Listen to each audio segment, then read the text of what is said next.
শিল্প খাতে বিনিয়োগে পিছিয়ে পড়েছে খুলনা অঞ্চল। কয়েক বছরের ব্যবধানে কমেছে 16,000 মিলিয়ন টাকার বেশি। অদূরদর্শিতা, অবকাঠামোগত সংকট ও আন্তঃরাষ্ট্রীয় চুক্তি সম্পাদনে ব্যর্থতাই বড় কারণ বলছেন বিশ্লেষকরা। তবে প্রয়োজনীয় অবকাঠামো নির্মাণ ও বিনিয়োগ বান্ধব পরিবেশ গড়ে তুলতে পারলে সম্ভাবনা বাড়বে বলে মনে করেন তারা। খুলনা থেকে শামসুজ্জামান শাহিনের তথ্যচিত্রে দেখুন ডেস্ক রিপোর্ট।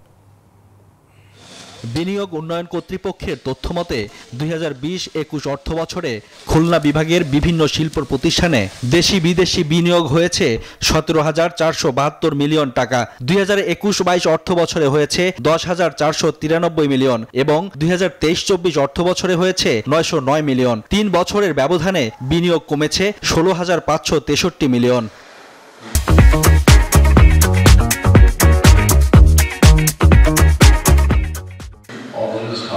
বিনিয়োগ কর্মকর্তারা বলছেন, বিমানবন্দর, পাইপলাইনে গ্যাস ও জমি অধিগ্রহণে জটিলতার কারণে বিদেশি বিনিয়োগ না আসায় এ পরিস্থিতির সৃষ্টি হয়েছে।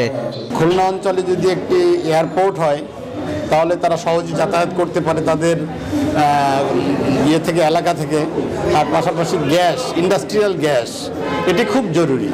বিশ্লেষকরা বলছেন, নেতৃত্বের অদূরদর্শিতা, সামাজিক অস্থিরতা, দুর্যোগ ও কৌশলগত সিদ্ধান্ত গ্রহণে ব্যর্থতাই বিনিয়োগ কমার বড় কারণ। তবে সুপরিকল্পিত পদক্ষেপ গ্রহণ করলে এই মন্দা কেটে যাবে বলেও তাদের মত। লবণাক্ততার কারণে লবণ সহিষ্ণু যে ধরনের ইন্ডাস্ট্রি, যে ধরনের ডেভেলপমেন্ট হওয়া উচিত সেটা আসলে অনেক সময় বুঝতে পারে না থাকার কারণে অনেক প্রকল্পই এই দুর্যোগের কারণে আসলে মুক্ত পড়ে আসে। এই অঞ্চলে একটা গভীর সমুদ্র বন্দর হলে সেটা সমগ্র সার্ক অঞ্চলকে সেটাকে প্রভাবিত করবে এবং এর মাধ্যমে আমাদের বৈদেশিক মুদ্রা অর্জিত হবে এবং আন্তর্জাতিক বাণিজ্যে আমাদের অবস্থান আরো শক্তিশালী হবে। আমার যে শিল্প কলকারখানা করে আমি ওই মালটা এক্সপোর্ট করবো মোংলা পোর্টের মাধ্যমে, তাহলে আমার এই সুযোগগুলোকে যতক্ষণ পর্যন্ত আমি এনশিওর না করবো ততক্ষণ কোনো বিনিয়োগকারী বিনিয়োগ করবে না। এই সুন্দরবনকে সম্পূর্ণভাবে প্রায়োরিটি দিয়ে, এটা আমার আপনার নয়, গ্লোবাল একটা হেরিটেজ, এটাকে অক্ষুণ্ণ রেখে আমাদের উন্নয়ন প্রক্রিয়া এগোতে হবে।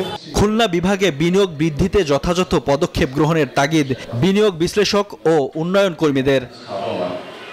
Desk report, news 24।